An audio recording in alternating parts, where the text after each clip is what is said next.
I had always believed that the sea, for all its caprice, possessed a certain honesty. It roared when it meant danger and shimmered when it wished to charm. What I did not know, what I was to learn aboard the Serenissima, was that the sea is also an excellent accomplice to murder. We were 3 days out from Venice, gliding eastward across a Mediterranean so calm it resembled a sheet of polished glass. The Serenissima was a floating palace, white decks scrubbed to brilliance, brass railings gleaming like freshly minted coins, and a clientele chosen less for modesty than for means. Dukes, dowagers, financiers, faded aristocrats, and new money magnates drifted through the lounges with the lazy confidence of people accustomed to being admired. It was precisely the sort of environment my dear friend Hercule Poirot professed to dislike: too much excess, too little order. Yet also precisely the sort of environment that seemed, with uncanny regularity, to require his services. I was on deck shortly after 6 that morning, enjoying a cigarette and the faintly theatrical sunrise, when the scream came. It cut through the stillness like a knife through silk. At first I thought it theatrical too, some passenger startled by a lurch of the ship or an unexpected shadow, but there are screams, and then there are screams. This one had weight. It carried knowledge. I followed the sound to the starboard promenade, where a small knot of passengers had already begun to gather.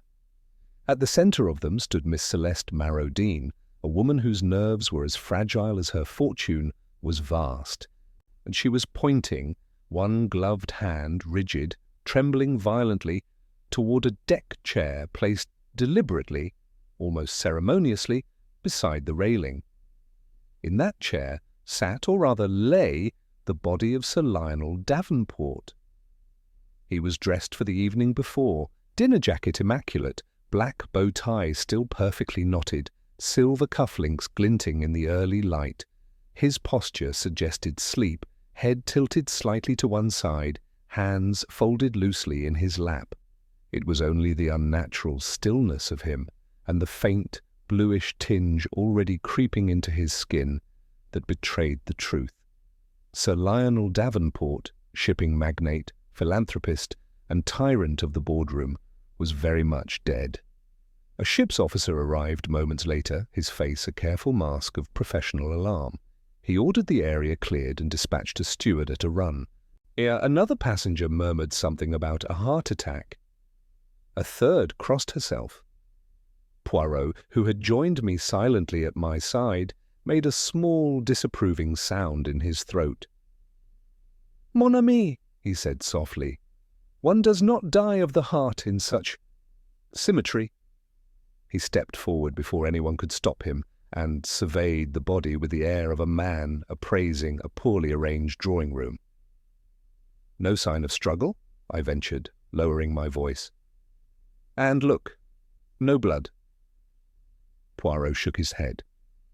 "You look, Hastings," he corrected gently, "but you do not yet see." He indicated the deck chair. It had been positioned to face the sea directly, aligned with the railing at a precise angle. Sir Lionel's shoes were neatly placed beneath it, side by side, toes pointing outward. But his watch, an ostentatious gold affair, had been removed and set upon the small table beside him, next to an untouched glass of brandy. "A man who prepares himself so carefully," Poirot murmured, "is either intending great pleasure or has been prepared by another." The ship's doctor arrived, flustered and red-faced, and conducted a brief, whispered examination. His verdict was delivered with a confidence that struck me, even then, as premature. "Death occurred several hours ago," he announced, "sometime between midnight and 2. Cause undetermined, but there are no obvious signs of violence." Poirot's moustache twitched. "And therefore," he said mildly, "you conclude what, doctor?" The man bristled. "That it is likely natural causes." Poirot smiled, a small, dangerous smile. "Likely?" he repeated. Ah, or how that word has comforted so many criminals. The captain was summoned, followed swiftly by the ship's purser and a pair of very uncomfortable-looking stewards. Sir Lionel was pronounced officially deceased, and arrangements were made to move the body. Yet even as the deck was cleared and the sun climbed higher, a peculiar tension settled over the Serenissima. For Sir Lionel Davenport had not been merely a passenger. He had been the axis around which much of the ship's society revolved. At dinner the night before, I recalled, he had presided over the captain's table with a mixture of charm and quiet cruelty, dispensing compliments like favours and insults like facts. I remembered Lady Rowena Ashcombe's brittle smile as he dismissed her investment advice with a laugh. I remembered the sudden silence when his young secretary, Miss Evelyn Brooke, had dropped her fork, and he had rebuked her sharply, far too sharply, for the offence. And then there was Mr. Julian Cross, the American financier, who had argued with Sir Lionel openly in the lounge over a matter of shared interests, their voices low but vicious, and Mrs. Davenport herself, Clarissa Davenport, who had left the table early, pale and tight-lipped, her husband watching her go with an expression that was anything but affectionate. A closed circle, Poirot would later say. A very neat little circle floating upon the sea. As the body was carried away, Poirot lingered, his eyes fixed not on the corpse, but on the horizon beyond it. "The sea," he said thoughtfully, "is very good at keeping secrets, Hastings. Things fall into it and are gone, but human beings, they are less reliable." He turned to me then, at his manner suddenly decisive. "This death," he said, "will not remain a solitude. Before we reach our next port, it will speak again." I laughed uneasily. "You think there will be more trouble?" Poirot adjusted his cuffs with fastidious care.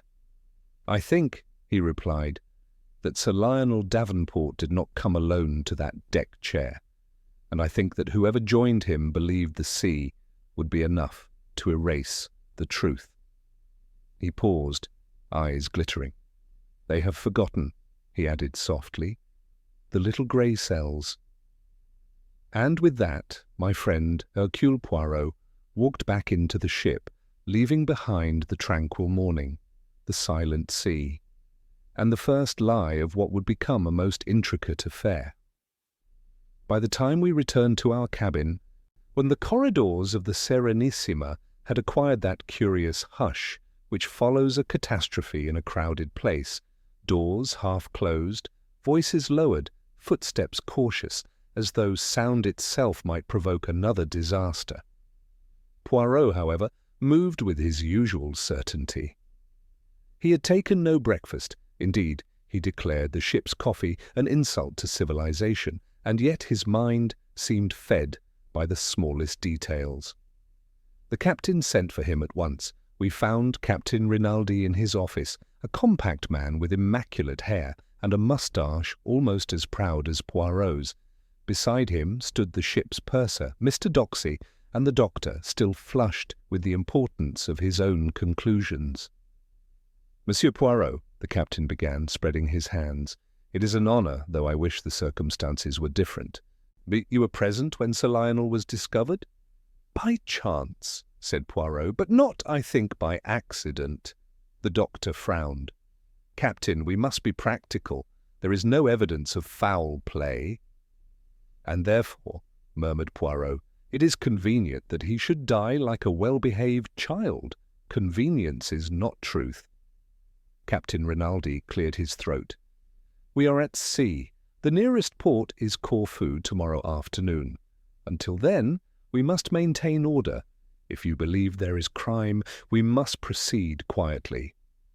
"Quietly," Poirot agreed, "but not blindly.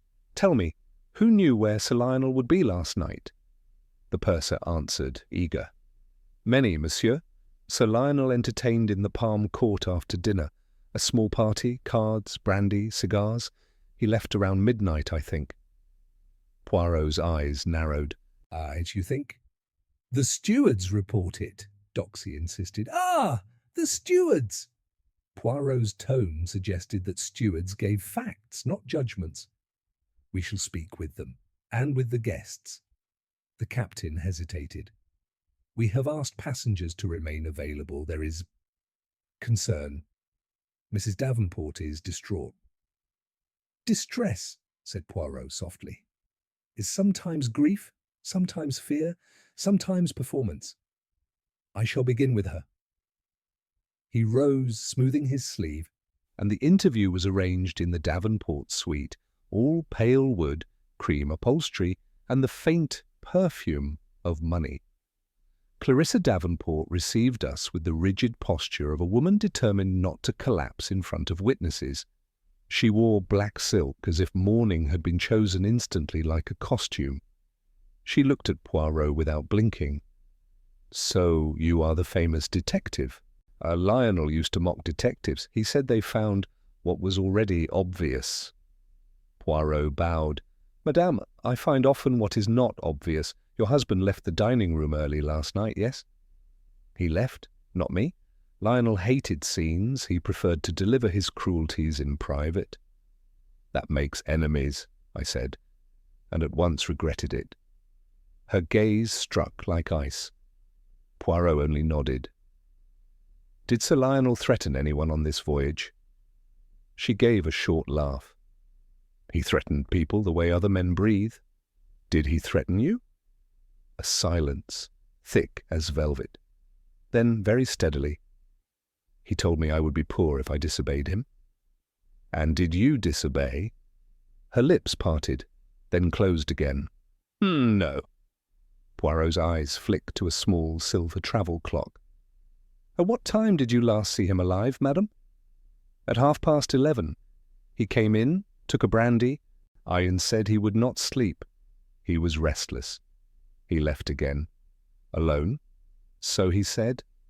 So he said, Poirot repeated, and I saw the point. She had not watched him go. When we left, Poirot asked for Miss Evelyn Brooke. The secretary arrived in the lounge like a nervous bird, too pale for the boldness of her lipstick. She clasped her handbag as though it might save her. You were with Sir Lionel last night? Poirot asked gently. I worked. He dictated letters. After dinner he wanted figures, always figures. I was in the Palm Court with him until near midnight. And then? He told me to go. He was displeased. Mr. Cross came. They argued, monsieur, but not loudly. Sir Lionel did not like to show temper in public. Poirot's voice remained mild. You left at midnight. Where did you go? To my cabin. I wrote notes. I slept badly? Anyone see you? No, I was alone. Poirot nodded, and as she rose, her handbag slipped. A key fell from it, small, brass, stamped with a cabin number. She snatched it up too quickly. Poirot's eyes did not leave her face. You are afraid, mademoiselle. I am frightened of what people will think, she whispered. They will say because he was cruel. Cruelty creates enemies, Poirot said, but it also creates secrets. Keep yours if you must, only do not lie to me. She fled, and Poirot turned to me. Hastings, you observed the key? I did, but surely it is her own. Poirot shook his head. It was stamped with an A. Her cabin is on B deck. Before I could reply, the purser approached, face pinched. Monsieur Poirot, Mr. Julian Cross insists on speaking with you. Aye, and Lady Ashcombe is threatening to send a wireless to the papers. Poirot sighed, as though the world's disorder were a personal affront. Bring Mr. Cross, and afterwards, Hastings, we shall take a little walk. I wish to see again the place where our dead man chose to sit so neatly, because neatness, my friend, is sometimes the most damning clue of all for me. Mr. Julian Cross arrived with the confidence of a man accustomed to being listened to. Yet I observed at once the betraying tightness around his mouth. He was tall, impeccably dressed, and carried his American assurance like a shield. He greeted Poirot with a smile that never reached his eyes. "I hear you're asking questions," he said. Perfectly understandable. Lionel Davenport was a hard man. "Hard men," Poirot replied pleasantly, "are often struck hardest in return. You quarrelled with him last night." Cross shrugged. "Business. We disagreed about shipping rights in the Levant. He intended to cut me out." "And did you threaten him?" "I warned him," Cross said. "There is a difference." Poirot inclined his head. "Indeed. At what hour did you leave him?" "A little after midnight." He was in no mood for compromise. I went to the smoking lounge, then to my cabin. "Alone?" "For most of it, yes. Ask the bartender." Poirot did ask, and the bartender confirmed seeing Cross alone until 12:30. No one could say what happened after. When Cross departed, Poirot thanked him courteously, then stood very still, eyes half closed. "You see, Hastings," he said at last, "how many people were alone at precisely the wrong times." We went then to the promenade deck. The chair had been removed, but Poirot paced the space carefully, measuring steps with the precision of a surveyor. He stopped near the railing and knelt, touching the deck with a gloved finger. "Salt," he murmured, "and something else." I saw nothing. "The sea spray?" "No, this was placed here. Deliberately. Someone wished to suggest tranquility." He rose, glancing toward the doors leading inside. "Sir Lionel did not wander here by chance. He was summoned, Hastings." Summoned was the word that stayed with me. That afternoon the tension aboard the ship grew palpable. Passengers gathered in small, whispering knots.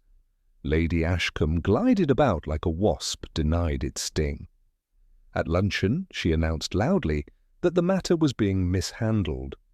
Poirot, seated opposite her, arranged his napkin with maddening calm. "Madame," he said, "when truth is hurried, it trips." She sniffed. "You speak in riddles." "In time," Poirot replied, "they will speak plainly." After luncheon, a steward named Carlo was brought to us. He was young, nervous, and eager to please. He admitted that Sir Lionel had requested brandy around 11:30. He said he expected a guest, Carlo added. "A guest?" Poirot leaned forward. "Did he name this guest?" "No, monsieur, only that he wished to be undisturbed." "Did anyone come?" Carlo hesitated. "I saw Miss Brooke leave the Palm Court. Later, I thought I saw a woman near the promenade doors. She wore a shawl." "A shawl," Poirot repeated softly. "Many women wear shawls." "Yes, monsieur, I did not see her face." When Carlo was dismissed, Poirot smiled faintly. "We have now a meeting, Hastings, or the appearance of one." That evening, as the sun slid red into the sea, a new disturbance arose. Miss Brooke did not appear for dinner. At first, this was dismissed as nerves. Then her cabin steward reported it empty, her bed untouched. The captain sent for Poirot at once. We searched her cabin together. Her handbag lay open on the bed, the contents carefully arranged, as though someone had wished to suggest an orderly departure. But her passport remained in the drawer. "She would not leave without this," I said. "Nor would she leave so neatly," Poirot replied. A note lay upon the desk, written in a firm hand. "I am sorry. I cannot endure the whispers." The captain exhaled. "Suicide?" Poirot shook his head. "A note is the easiest thing to arrange, and mademoiselle was afraid, but not despairing." We returned to the deck where Sir Lionel had died. The sea was darker now, restless. Poirot stood silent. I then pointed. "Look there," he said. Caught in the rail was a scrap of fabric, pale blue, almost invisible in the twilight. "A shawl?" I whispered. Poirot's eyes gleamed. Yes. And now, Hastings, the game changes. We no longer seek only a murderer. We must also find a woman who did not wish to vanish but was made to do so. The ship's lights flickered on, one by one, enclosing us in their artificial warmth. As we stood there, footsteps approached, and Mrs. Davenport emerged from the shadows, her shawl clasped tightly about her shoulders. She started when she saw us, then recovered with practiced grace. "I cannot sleep," she said.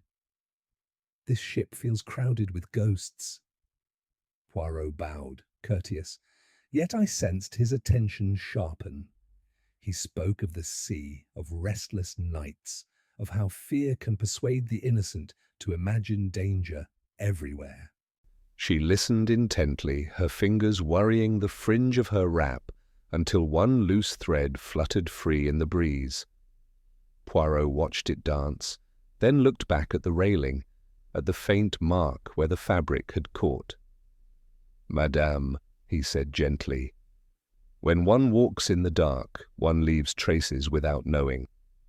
Her smile faltered, only for a moment, but it was enough. She murmured an excuse and withdrew, leaving behind unease. Poirot waited until she was gone before speaking. "You see, Hastings," he said quietly, "how the ship itself begins to confess." Poirot did not sleep. I awoke in the early hours and saw the thin line of light beneath our sitting-room door. When I entered, he was seated at the table, his moustaches waxed as carefully as at noon, a deck plan spread before him like a battle map. And he had made notes in his minute hand, names, times, movements. The sea murmured beyond the porthole, and the ship's faint vibrations seemed to underline his thoughts. "Go back to bed, Hastings," he said without looking up. "You will be useless to me tomorrow if you are cross and yawning." I protested, but he lifted a finger. "Listen. When a woman vanishes and a man is arranged like a doll, it is not only death that is staged, it is a message we must understand to whom." At breakfast the next morning the Serenissima wore a strained cheerfulness. Stewards smiled too hard, passengers spoke too loudly, then stopped when anyone approached. Captain Rinaldi had ordered that no one was to disembark at Corfu until the authorities had been informed, but the announcement sharpened the sense that we were trapped together in an elegant cage.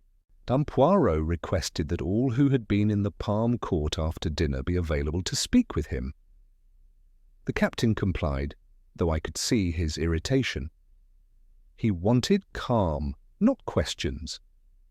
We began with Lady Rowena Ashcombe. She received us in a deck chair, a wrap about her shoulders. She watched us with a cool cat's malice. "This is a dreadful excitement," she said. "One almost forgets the boredom of travel." Poirot's smile was courteous. "Madame, you were with Sir Lionel last night." "I was," she admitted. "He insisted.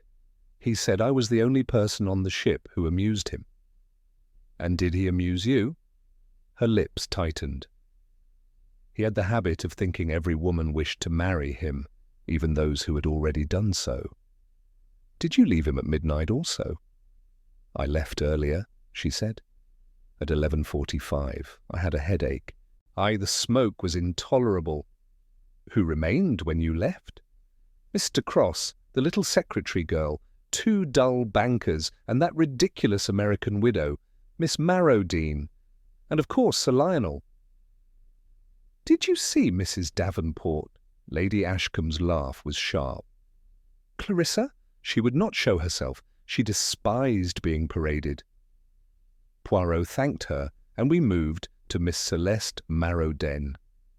She sat in the lounge clutching smelling salts, as though the air might offend her.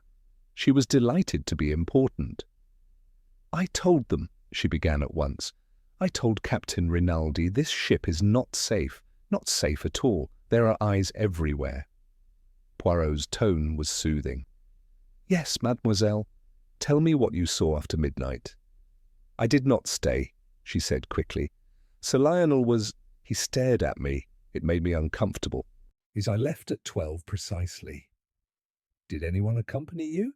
No, I went straight to my cabin. And you saw no one in the corridor? She hesitated. Well, perhaps. A man in a steward's jacket, but there are many stewards. Describe him. I cannot. He had his cap pulled low. I assumed he was working.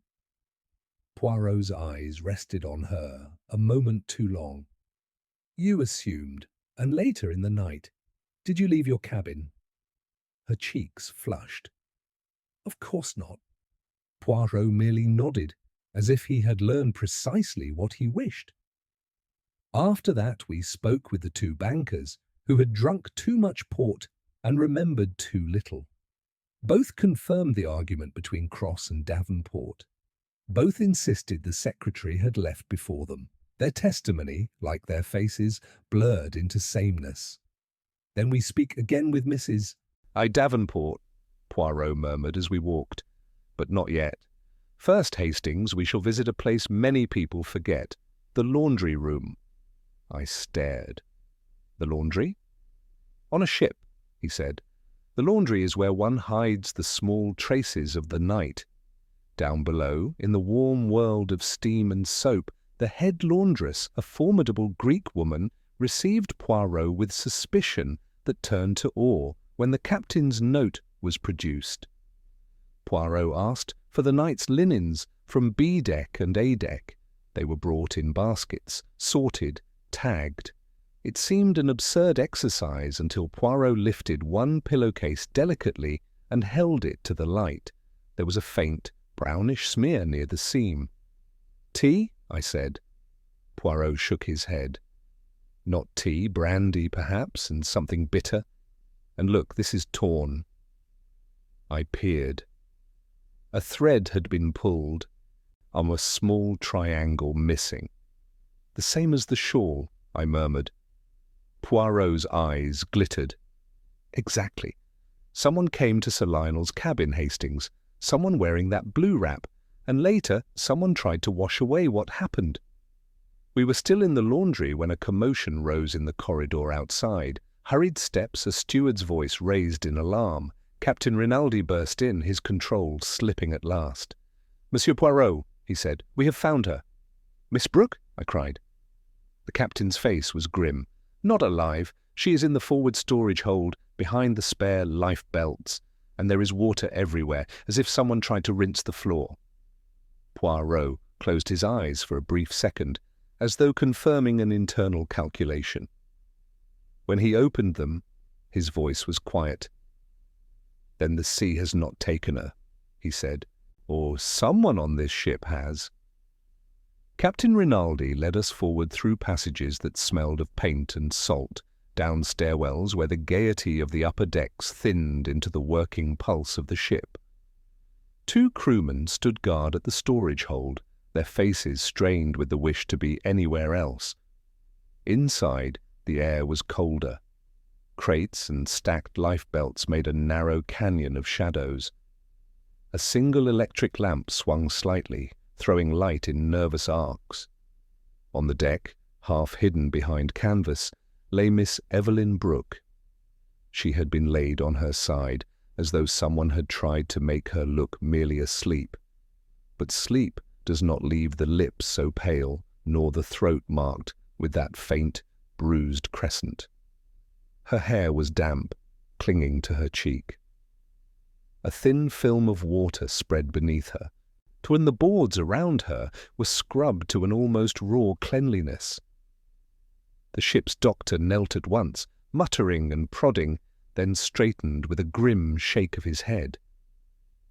Strangulation, he said, as though the word itself were distasteful. And she has been dead, perhaps 6 hours.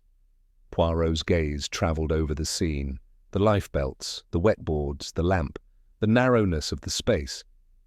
Captain, he asked softly, who has access to this hold? Crew, Rinaldi answered, and officers. Passengers do not come here. Poirot's eyes flicked to the floor again. Yet someone tried to wash away what happened, too much water. It is the anxious cleaning of a mind in panic, not the casual rinse of a sailor. I swallowed hard. The note in her cabin— A note is paper, Poirot interrupted, while a body is truth. Captain Rinaldi drew a hand across his forehead. We are due in Corfu at 2. The Greek police will board. Until then we must keep order. If the passengers learn there is a second murder— They will learn, Poirot said. Whispers are faster than wireless. Better they learn that the captain acts with firmness. He turned to the guards. No one enters, no one removes anything. As we walked back, the ship felt altered. Every laugh from above sounded forced. A steward passing us avoided my eyes. Another crossed himself quickly. Poirot took me aside near the service stairwell. Hastings, you remember the key that fell from Mademoiselle's bag? A deck. Yes.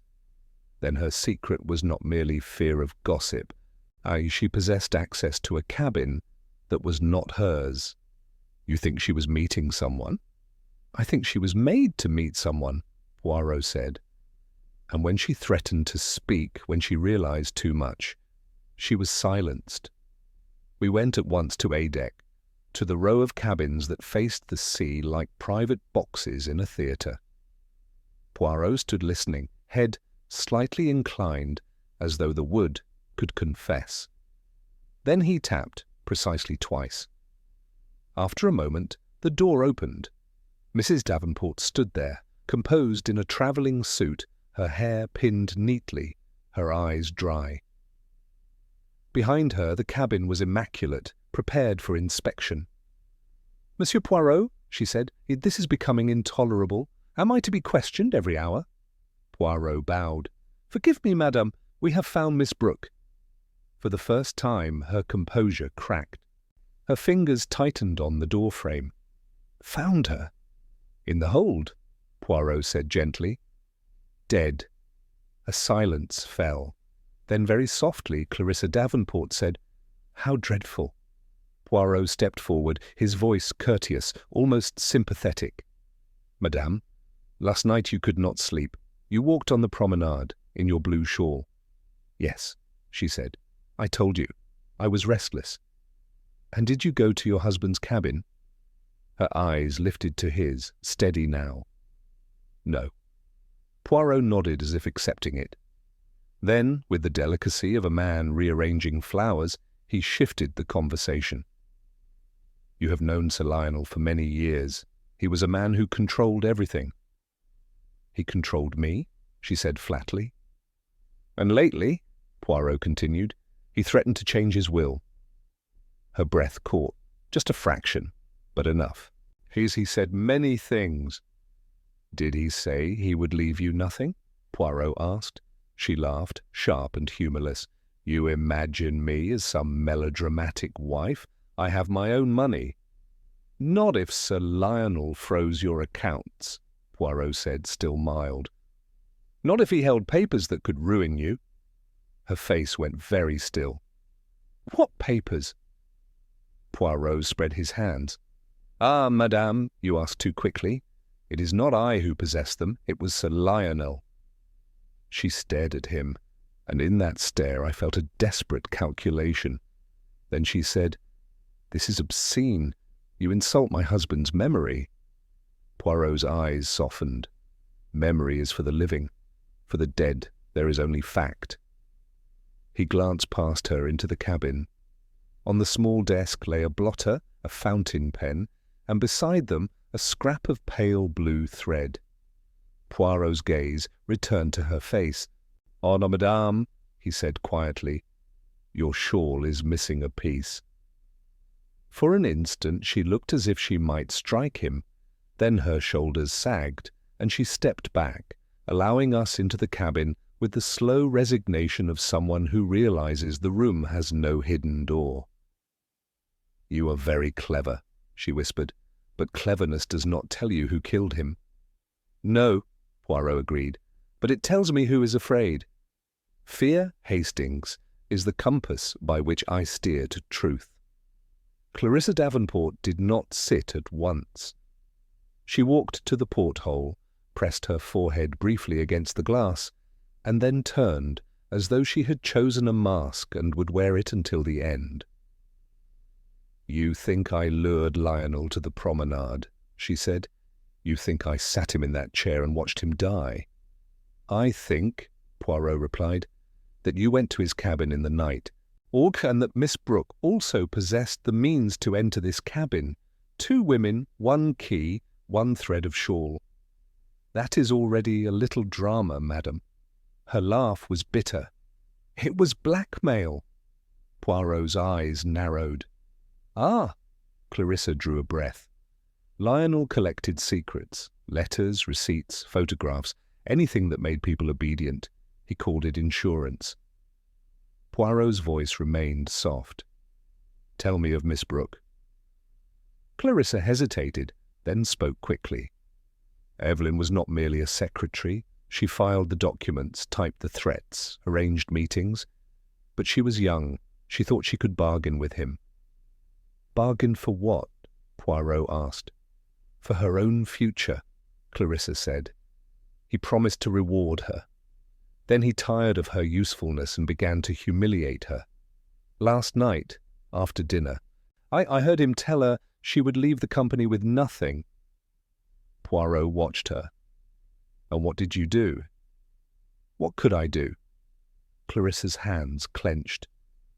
"I went to my cabin. I tried to sleep. But after midnight he came. He was furious. He said someone had stolen his portfolio." "The portfolio?" Poirot murmured. "A leather case," Clarissa said. "He kept it close. He said it contained papers that could destroy people on this ship." Poirot leaned forward. "And he accused you?" "He accused everyone," she snapped. "But he threatened me most. He said if I did not help him find it, he would ensure I was ruined when we reached Athens. He said he had copies ashore." "So you went to his cabin?" Poirot said. Clarissa's eyes flicked away. "Yes, I wore the shawl because I did not wish to be seen. I meant to calm him." He was drinking. "And Miss Brooke?" "She arrived," Clarissa said. "She had a key, this key. He gave it to her so she could bring documents at any hour. He called for her. He wanted her to confirm what was missing." Poirot's moustache trembled faintly. 3 people in the cabin after midnight. And then? Clarissa swallowed. "He said vile things, to me, to her." Evelyn stopped crying and became very calm. She said she would help him find the portfolio, but only if he signed something giving her shares. "And he refused?" Poirot suggested. "He laughed," Clarissa said. "He told her she would get nothing. He told her he would report her to the police for theft." Poirot's eyes glinted. "Then there was motive enough for her. What happened next?" "There was a knock," Clarissa said. "A steward came with brandy. Lionel sent him away." "And then Lionel said he would go to the promenade. He told Evelyn to bring the portfolio if she found it. He told me to return to my cabin."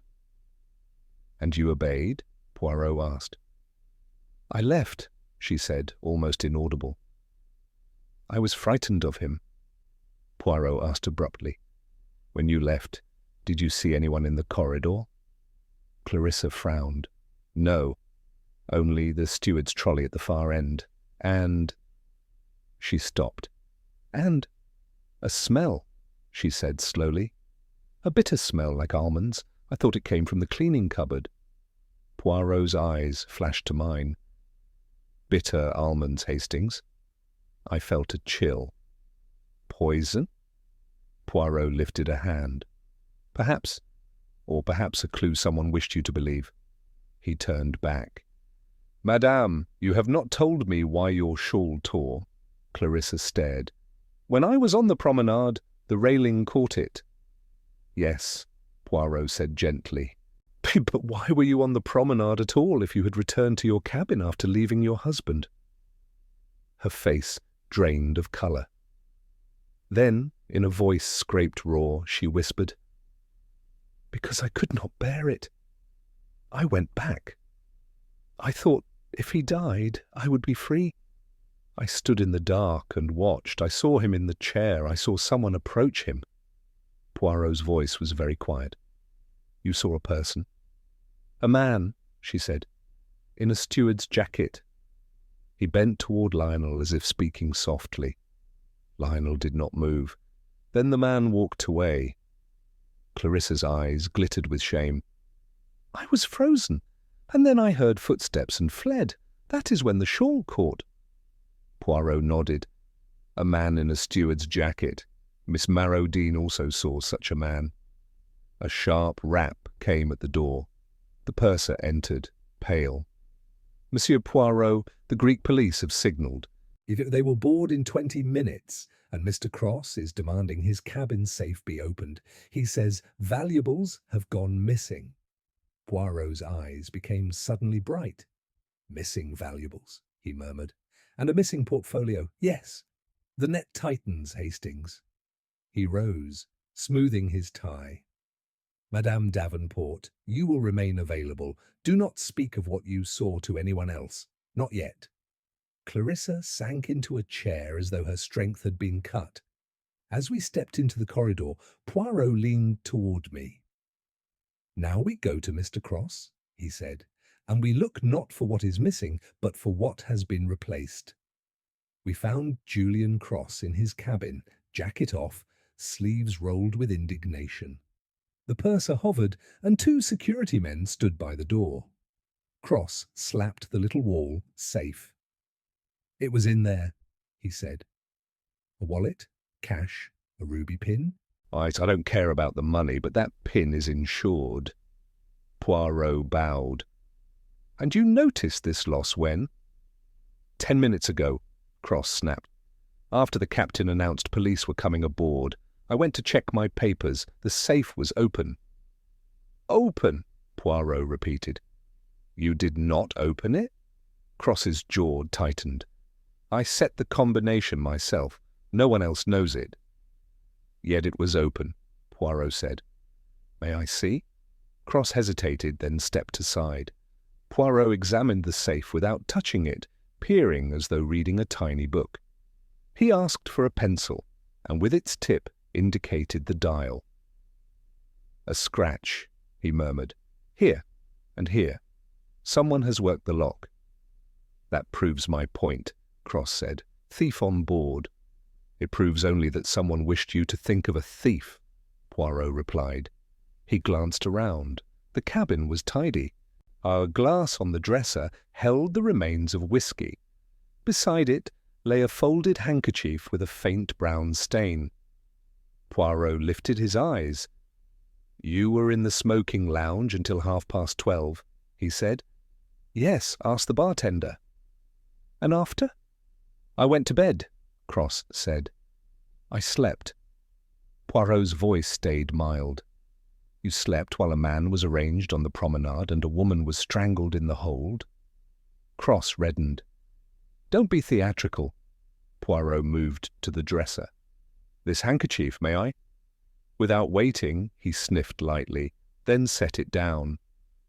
Bitter, he said. Not whiskey. Cross's gaze flickered. It's nothing. Nothing is often interesting, Poirot said. He turned to the purser. Mr. Doxy, who has keys for the service passages near this cabin? The stewards on this corridor, Doxy stammered. And the cabin attendant. And the uniform, Poirot added, is easy to borrow. Cross laughed sharply. Now you accuse the crew? I accuse no one, Poirot said. I arrange facts. A knock interrupted us. Captain Rinaldi entered with 2 Greek policemen, caps under their arms. One, Inspector Curry, spoke English with care. Captain says you are Monsieur Poirot. 2 deaths, yes, and perhaps theft. Poirot greeted him warmly. Inspector, you arrive at a useful moment. Mr. Cross reports a theft, yet perhaps the more urgent theft is of truth. Curry's eyes narrowed. We will question everyone. Certainly, Poirot agreed. But first a small experiment. Mr. Cross, show the inspector what is missing. Cross pointed at the safe. Wallet, pin, cash. Poirot nodded. And what remains? Cross blinked. Papers. Poirot leaned in. Ain't all the papers. You keep important documents in a folder, yes? Black, with a clasp. Cross stiffened. Who told you that? No one, Poirot said. Men like you keep order by habit, yet I see on your desk the outline where such a folder rested, and dust disturbed as if it were removed. Inspector Couris looked at Cross. You have missing folder? Cross's voice rose. That's business. It is my business if it is the same portfolio Sir Lionel sought in the night, Poirot said softly. Cross went very still. Poirot continued. Sir Lionel possessed papers that could ruin people. He kept them in a leather portfolio. Someone stole them. Sir Lionel discovered it. He summoned his secretary. He went to the Promenade because he wished to meet the thief away from witnesses. Cross said, You're guessing. I observe, Poirot corrected. A man in a steward's jacket approaches him, a man seen also by Miss Marrodine. The same disguise could move through service stairs, could enter holds, could pass without remark, and the smell of almonds appears, conveniently, near a corridor. Perhaps to suggest poison, perhaps to cover another odour. Inspector Couris asked, Why kill secretary? Because she had a key to Mrs. Davenport's cabin, Poirot said, and therefore access to secrets. Or because she recognized the disguised man, or because she held the stolen portfolio and tried to bargain. Cross stepped forward. This is absurd. Poirot's gaze settled on him. Is it? You argued with Sir Lionel. You had motive to steal his leverage. You claim to have slept, yet your handkerchief carries a bitter scent, and there is a fresh scratch on your safe dial made by someone practicing patience. The thief wished you to notice the theft when the police arrived. A diversion, n'est-ce pas? Captain Rinaldi's face tightened.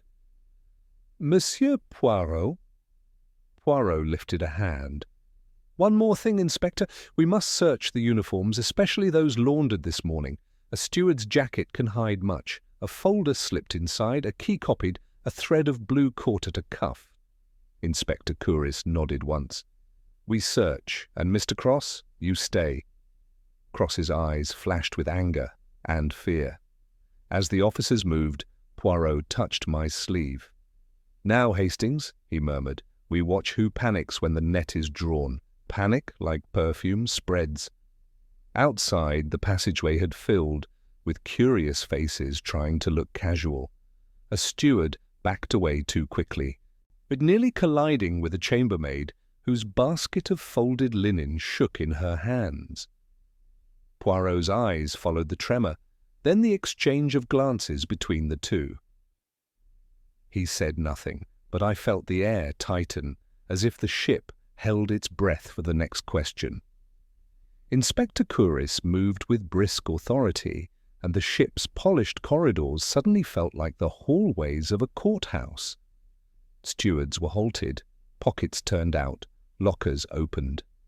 Passengers, forbidden to disembark, drifted in whispering knots that parted when Poirot passed.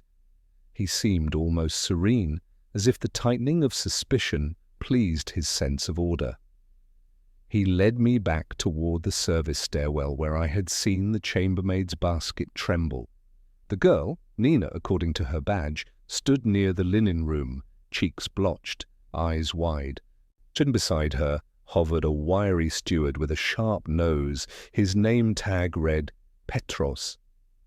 When Nina saw Poirot, her grip tightened on the basket handle until her knuckles whitened. Mademoiselle, Poirot said softly, you look as though the linen is heavier than usual. It is nothing, monsieur, she stammered. Only the police. They frighten me. And Petros, Poirot murmured.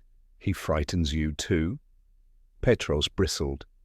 Monsieur Poirot, I have done nothing. I have served on ships 10 years. Poirot's eyes flicked to the basket. Then you know that linen is counted. Each cabin has its number. Yet this basket is for B deck, and you stand on A. Nina flinched. Petros opened his mouth, closed it, then said quickly, "She took the wrong turn." Poirot nodded as if accepting it, but his gaze slid to the topmost sheet. A dark rectangle bulged faintly beneath the folds, too rigid for cloth. Poirot did not reach for it. Instead, he smiled at Nina as one smiles at a child who is about to confess. "Mademoiselle Nina," he said, "if you carry something that is not linen, you carry also a burden. Tell me, who asked you to bring this basket here?" Her lips trembled. "A gentleman. He said it was urgent. He wore a steward's jacket." "A gentleman," Poirot repeated. "Not Petros?" She shook her head violently. "No, monsieur. Not him?" Petros exhaled, and Poirot caught it at once. "Ah," he said. "Relief. That is interesting." Inspector Khoury appeared at the far end of the corridor. Poirot lifted a hand to signal him. "Inspector," he called. "A moment, if you please." Khoury approached, eyes assessing the trio. Poirot gestured to the basket. "We shall look together." "It is better so." Nina began to cry. Petros reached toward her as though to steady her, and Poirot's voice snapped, suddenly firm. "No, you do not touch." Khoury pulled back the sheet. Beneath it lay a black folder with a clasp, edges damp, and next to it a leather portfolio, older, scuffed, unmistakably, the sort of object a powerful man would keep close. A faint smell rose, sharp, chemical, like cleaning fluid poured too generously. Khoury whistled under his breath. "This is what you seek?" "Part of it," Poirot said. "Now we seek who hid it." Petros's face went grey. "I know nothing," he croaked. She must have taken it." Poirot regarded him with a kind of pity. "You are not a clever liar, Petros. You are a useful one. Someone used you to move this basket. Someone knew you would blame the girl, and the girl would be too afraid to name the gentleman." Khoury asked Nina, "Describe the man." Through tears, she whispered, "Medium height. He had a cap, and his hands, they were clean, not like crew." Poirot's eyes brightened. "Clean hands?" he murmured. "Yes, and perhaps a ring removed, leaving a pale mark." He turned to Khoury. "Inspector, we must ask the captain to assemble those who were in the Palm Court last night, and Mrs. Davenport, and Miss Marrodine, and Mr. Cross, all together." Khoury frowned. "You want confrontation." "I want clarity," Poirot replied. "The murderer has played 2 games, one of death, one of disappearance. Now we change the rules. We place all the pieces on the table." As Khoury ordered the folder and portfolio sealed, Poirot bent slightly and examined the damp edges. "Washed," he murmured. But not enough. Paper remembers water. One corner is dry. It was protected by a sleeve, perhaps. A sleeve of a steward's jacket. We went to the captain. Rinaldi listened, then protested weakly that the passengers were on edge. Poirot answered with quiet force. "If you wait, you give time for a 3rd death. The murderer has already tasted success twice. He will not stop because it is inconvenient." Khoury nodded. "Salon in 1 hour. Everyone who matters." In the corridor outside, gossip thickened like fog. Poirot's face remained composed, but I could tell his mind was moving faster than the ship itself. He leaned toward me. "You have seen how the thief wished to look like a thief of jewels and cash, but what he truly stole were papers, power. Sir Lionel died because he would not surrender that power. Our Miss Brooke died because she knew where it was hidden, or to whom it belonged. And now the papers have returned to the light." I swallowed. "So you know who did it?" Poirot's eyes were bright, almost sad. I know the shape of it. But to accuse is not to prove. In an hour, mon ami, we will watch the guilty heart beat too fast. And you will see it." He straightened his tie with infinite care, as though preparing for a performance, and in that small, precise gesture I felt the inevitability of what was coming, like the steady approach of land after too many days at sea. The captain's salon, usually reserved for bridge and after-dinner music, had become a courtroom without robes. Chairs were drawn into a tight semicircle. Through the windows, Corfu's green hills approached, but no one looked outside. All eyes stayed on the people, as if land no longer mattered. Captain Rinaldi stood beside Inspector Curry. Poirot took a place slightly apart, hands folded, his expression politely regretful. I remained near him, suddenly conscious of my own breathing. They came in under the purser's watchful eye. Julian Cross entered first, jaw set. Lady Ashcombe followed, elegant and watchful. Miss Marrodine fluttered in, smelling salts peeping from her handbag. Clarissa Davenport arrived last, pale but controlled, gaze fixed ahead. Behind the passengers stood Petros and the chambermaid Nina, both frightened into silence. Inspector Curry spoke briefly. 2 deaths, recovered property, a search ongoing. He did not say the word murder, yet it hung in the room all the same. Poirot inclined his head. "Messieurs, dames," he began softly, "you wish to step ashore and believe the sea has washed away what happened, but the sea only reflects. Here we have seen a mind at work, calculating, theatrical, and afraid of losing control." Cross snapped, "Who killed Davenport?" Poirot regarded him mildly. "Impatience is what our criminal counted upon, an impatient conclusion, a hurried accusation. We proceed in order." He lifted a finger. First, Sir Lionel Davenport was found arranged upon the promenade deck between midnight and 2. Shoes placed neatly, watch removed, brandy untouched. That is not an accident. It is a display. Even the angle of the chair was chosen as though order itself could disguise violence from curious eyes. Lady Ashcombe's eyes glittered. Displayed for whom? For everyone, Poirot said. A message. Do not look closer. Miss Marrodine made a choking sound. Oh, I screamed. And you did well, Poirot said gently.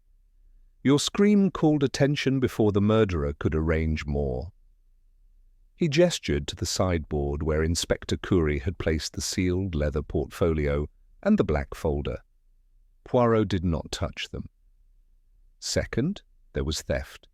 Sir Lionel's portfolio containing papers of leverage went missing. Mr. Cross reported a theft from his safe, cash and a pin, timed conveniently with the arrival of the police. A diversion. The murderer wished to appear a common thief, not a strategist. Cross reddened. I didn't invent it? No, Poirot agreed. You were used by it. Poirot continued. Third, Miss Brooke vanished, leaving a note of despair. That note was staged. Her passport remained. She was found later in the forward hold, strangled, the floor washed too thoroughly. Someone wished to erase fibres, footprints, the small betrayals that matter? Clarissa Davenport's hands tightened, but her face remained still. Poirot's voice stayed calm. Now consider the disguise, a steward's jacket. Miss Marrodine saw such a man. Madame Davenport saw such a man.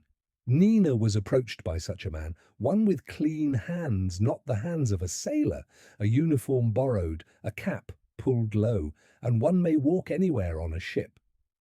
Petros broke out, hoarse. It was not me. I only... Inspector Curry silenced him. Poirot's eyes softened. Petros, you are not the murderer. You are the corridor through which the murderer walked. You helped move a basket. You did not know what you carried. Petros sagged as if struck. Poirot turned to the semicircle. So we ask, who could borrow a uniform without raising suspicion? Notice who could move between Palm Court, corridor, hold and A-deck with confidence. Who knew of the portfolio, of the key that opened Madame Davenport's cabin, and of the fears that kept people silent? Lady Ashcombe's chin lifted. Are you suggesting one of us dressed as a steward? Poirot smiled faintly.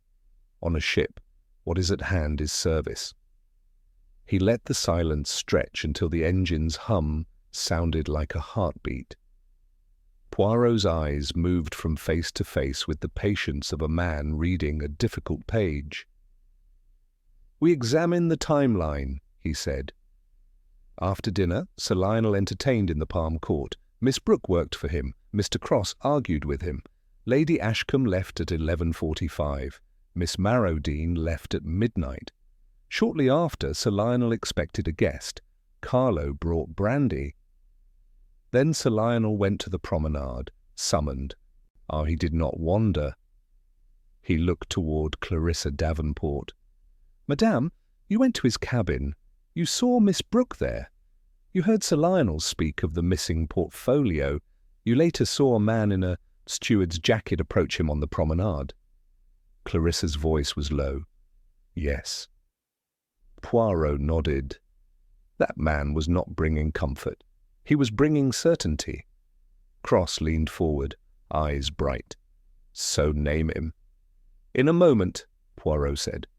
First I ask, when the police announced themselves, who benefited from a fresh theft report, who wished to create noise so the search became about jewels and cash, not papers and death, who wished everyone distracted while a black folder could be moved under the cover of chaos.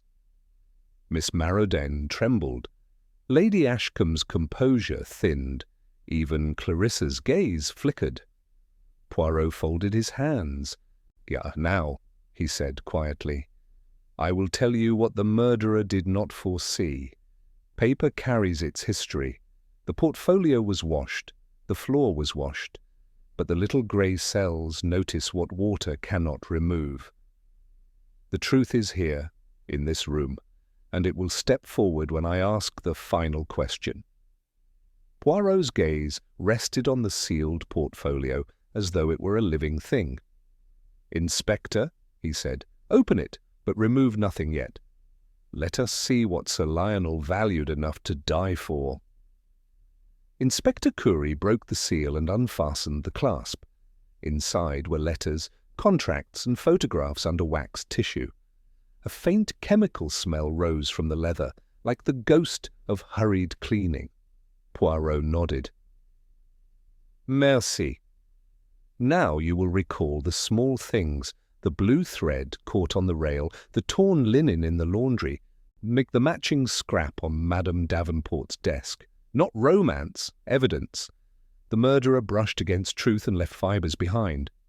Lady Ashcombe lifted her chin. Surely you do not mean my wrap?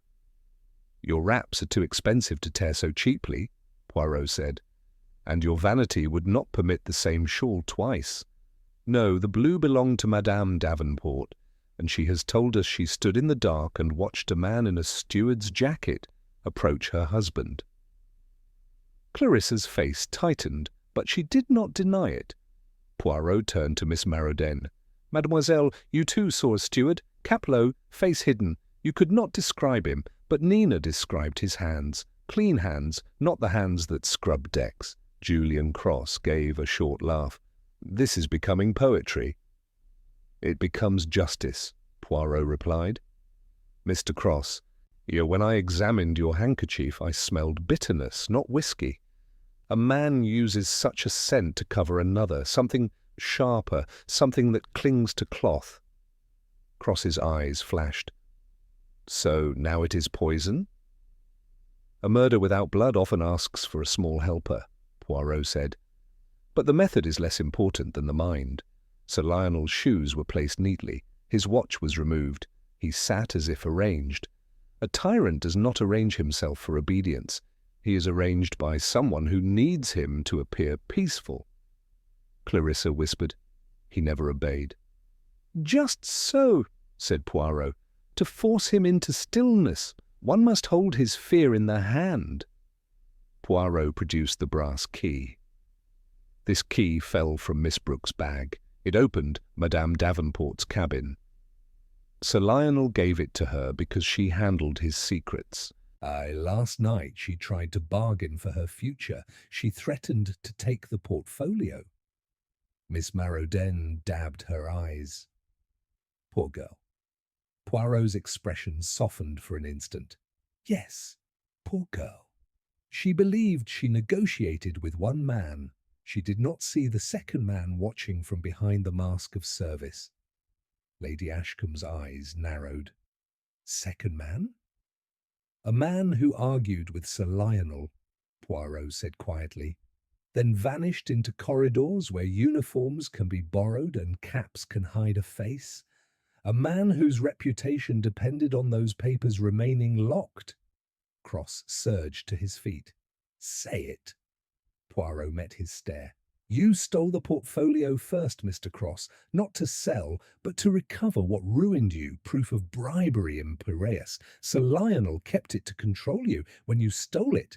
Would it you believed you could leave this ship clean? Cross's face went dull. You can't prove that. Poirot nodded toward the open portfolio. Inspector, show them the top photograph. Curie slid one free. In it, Cross clasped hands with a dock official over an envelope. Behind them, a crate bore Cross's company mark. A noise escaped Cross, half breath, half snarl. Poirot continued, relentlessly gentle. Sir Lionel discovered the theft. He summoned Miss Brooke, then went to the promenade because you sent word through a steward, Carlo's expected guest. You wore a jacket to reach him unseen. You meant to frighten him into surrendering duplicates, and when he mocked you, you used what you carried, a cloth, damp with something that stills the limbs, stills the voice. You arranged him, because you believed arrangement would suggest sleep. Clarissa covered her mouth. The bitter smell. Yes, Poirot said, and Miss Brooke realized what you had done. She had the key. She went to Madame Davenport's cabin seeking the portfolio to trade for safety. You followed, took the papers back, and you killed her because she had seen your clean hands beneath the uniform. You washed the floor, you washed the leather, you planted the note, and when the police were announced, you staged a petty theft from your own safe to send everyone hunting for rubies instead of documents. Silence fell like a curtain. Inspector Curie stepped forward, hand closing on Cross's arm. Cross stared at Poirot with bleak clarity. You trapped me. No, Poirot said softly. You trapped yourself, and I merely watched where fear led you. For a moment I thought Cross would fight, but the strength drained out of him. Curie signalled the officers and Cross was led away, shoulders sagging. Lady Ashcombe's composure returned like a curtain drawn, yet her fingers worried at her bracelet. Miss Marauden sobbed noisily into her lace, repeating that she had known it all along. Clarissa Davenport remained motionless, tears finally sliding without sound, not for her husband, but for the girl crushed between monsters. Captain Rinaldi exhaled as if the ship itself had been holding its breath today. Poirot turned to the room.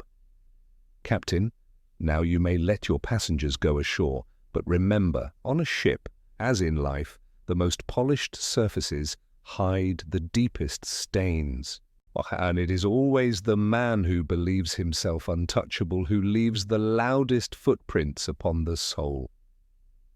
The formalities followed with the dull inevitability of tide tables. Julian Cross was taken ashore under guard when the Serenissima docked, his earlier confidence reduced to a hollow compliance. The Greek authorities sealed the portfolio and its contents, and Inspector Curie, who had listened to Poirot with growing admiration, assured us that the evidence would speak clearly enough in court, without embellishment. Cross did not look back as he was led away. Whatever leverage he had once wielded was gone, and with it the man he had pretended to be. The ship, released from its suspense, exhaled. Passengers disembarked into the sunlight of Corfu with the brittle gaiety of people eager to tell the story later as an adventure survived rather than a danger endured. Stewards returned to their routines, chairs were rearranged, the sea resumed its honest shimmer. Clarissa Davenport did not go ashore at once. She came to see Poirot in the quiet of the lounge, where the smell of polish and coffee replaced the acrid ghosts of fear. She stood very straight. "You have given me back my life," she said, not looking at him, "but I do not know what to do with it." Poirot inclined his head. "Madame, freedom is not a gift one unwraps easily. It is a responsibility, but you are no longer owned." She swallowed. "And Evelyn?" Poirot's eyes softened. "She wanted what many young people want: safety, recognition." A future not governed by another's cruelty. She was brave too late, but she was brave. Clarissa nodded once, then turned away. A woman already beginning the difficult work of living without fear. Miss Maraudaine sent Poirot a florid note praising his genius and hinting that she might require his services again. Lady Ashcombe merely raised an eyebrow at him across the deck and smiled thinly, as if acknowledging an equal in gamesmanship, though I suspected she would be more careful with her alliances henceforth. On our final evening aboard, Poirot and I stood at the rail. The lights of the port glittered like coins scattered on black velvet. The air smelled of citrus and salt. "You see, Hastings," Poirot said, "how order returns when truth is allowed its moment." "I still marvel," I admitted, "that you solved it without once needing fingerprints or laboratory tricks." Poirot laughed softly. "The mind leaves clearer impressions than the hand. A man who believes himself clever enough to control others forgets to control himself. Fear makes patterns. Ambition makes noise. And cruelty always believes it will be forgiven." He adjusted his cuffs with that familiar fastidiousness. "Sir Lionel collected secrets because he believed secrets were power. Mr. Cross stole secrets because he feared power. Between them stood a young woman who believed power could be negotiated. All three were wrong. We watched a small boat skim the harbour, its wake dissolving almost at once. 'The sea forgets,' I said. Poirot shook his head. 'No, the sea remembers differently. It keeps what it takes. But we—' He tapped his temple lightly. 'We must remember for it.' A steward approached to say that our luggage was ready. Poirot thanked him with elaborate courtesy, and as we turned away, he cast one last glance at the ship that had carried so much deception beneath its polish. 'An elegant vessel,' he said. 'But elegance without conscience is merely decoration.' As we walked down the gangway into the warm night, Poirot paused, moustaches lifting, in a small, satisfied smile. 'Come here, Hastings,' he said. 'There are other seas, other hearts, and always, always the little grey cells.'